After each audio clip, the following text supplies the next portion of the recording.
This was a wild card variable that the elite had not properly accounted for. When faced with losing everything, human psyche can enter an altered state.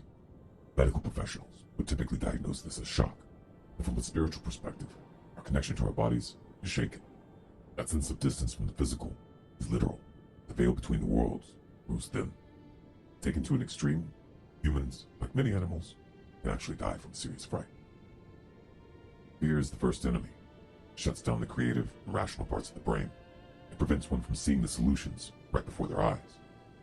It was fear that got you into this mess. The cowardice and conformity of the lost generation made it possible. These infantilized adults who hide from all danger, they would do anything and everything to protect the mortal coil, but not fare so well in the coming chapters.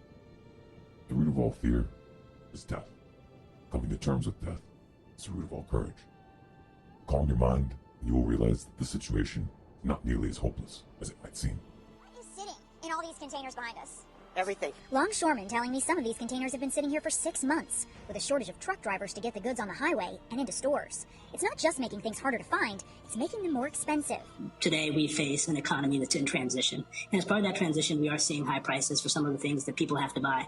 But the reality is that the only way we're going to get to a place where we work through this transition is if everyone in America and everyone around the world gets vaccinated. The shortages and supply chain collapse that reared their head in 2021 escalate in 2022. This is a logistical certainty. The chain reaction set off by the mandates is just beginning.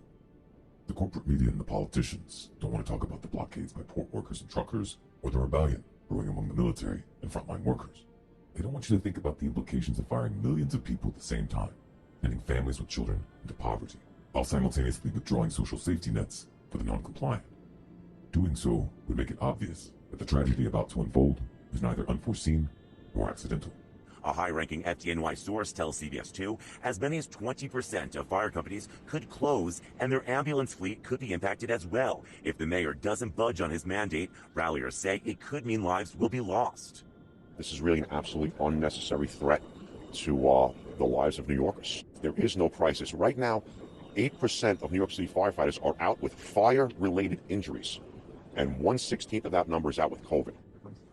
Hi, my name is Heather Cobble, and I'm a registered nurse here in San Diego. I actually resigned from my job yesterday as a registered nurse because of this state mandate to be vaccinated. I was no problem working in the healthcare system over the last 18 months without a vaccine, but now, all of a sudden, I'm a threat to public health? Tell me where this makes sense. I don't understand how you guys don't see the bigger picture here. What you're doing is you're creating a healthcare crisis.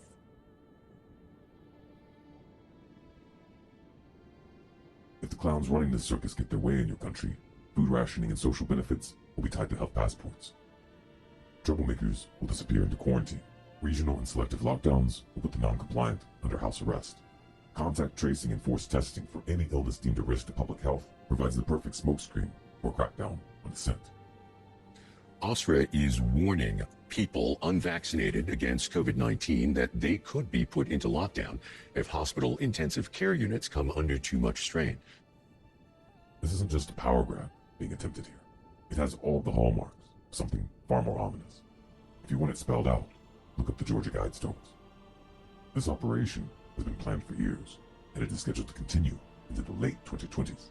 Food crisis and multiple rounds of coercive experimentation will be accompanied by events that shut down critical infrastructure and communications. It's pretty obvious who will be playing for these events, and it's also pretty obvious what comes next. If all were to go according to plan, by the end of this crisis, the political, corporate, and religious elites would have ushered in a global dictatorship that endures for generations. Their fourth industrial revolution would be implemented by sleight of hand and brute force. The population, after having been reduced by some 80 or 90%, would be totally enslaved through a combination of AI-powered social credit systems and central bank digital currencies. Every move will be tracked and traced, dissent punished instantly, and with no legal recourse. Even the inner sanctum of the mind will be stripped of privacy. The good news is that all is not going according to plan, not by a long shot. The wheels were already coming off of this thing before the main event even started. But like a band of hapless robbers in the middle of a botched heist, the elites are pushing forward even as errors accumulate and compound. They haven't fully connected the sirens in the distance with their ultimate demise. To say this ends badly for them would be an understatement. But that's only part of the story. Look, just wait us out, will you? Just wait 4 or 5 weeks, and then you'll be able to go to the pub. No, if you make the judgment to not get vaccinated, and you reckon you can wait out us or the publican or whoever you want to think you're waiting out, you won't wait out the virus, because the virus will be here for a long time, and your only protection against it is being vaccinated. This will be well into 2022, well and truly into 2022. Then we're going to get into booster issues, so it won't be your first and second dose, it'll be have you had your third. And then the other issue will be, well, who knows what variant's coming? Who knows? What about those who resist? What happens to those who stand by their convictions against all odds? We're going to describe how this pans out in the form of a story. In this story, the forces of freedom prevail. Not only are the architects of this crime brought to justice, but the entire infrastructure of surveillance and oppression is definitively dismantled, and the meek inherit the earth. In the early days of the new Iron Curtain, all of humanity faced an existential choice. Would they hand over their bodily autonomy and most basic rights to maintain the comforts of the modern world? Would they become complicit in an atrocity in an attempt to save themselves? Or would they follow their hearts and do what is right, even at great sacrifice? This was not a decision that would just affect their own lives. It would determine what kind of world they leave behind. For many, families with children in particular, this dilemma was terrifying. They were looking down the barrel of homelessness, poverty, and expulsion from society. Even leaving the country without a medical procedure was now illegal in many jurisdictions, and it was becoming increasingly clear that forced procedures were never really off the table.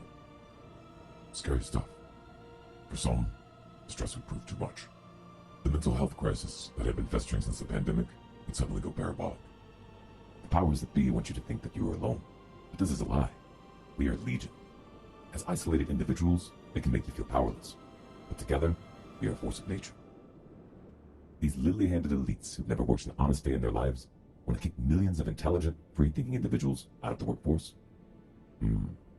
They think we need them so much it will eventually give in. I don't think so. What if, instead of groveling at their feet, we withdraw all support? What if the suddenly unemployed built an alternative economy in parallel? What if instead of just complaining, they disobey? There are so many forms of civil disobedience and non-compliance, so many ways to tear the system apart from within. Imagine what would happen if this idea started spreading among the police, military, and frontline workers. Imagine it spread among the truckers and port workers already digging in. We can win this thing, and we will. This is where it starts.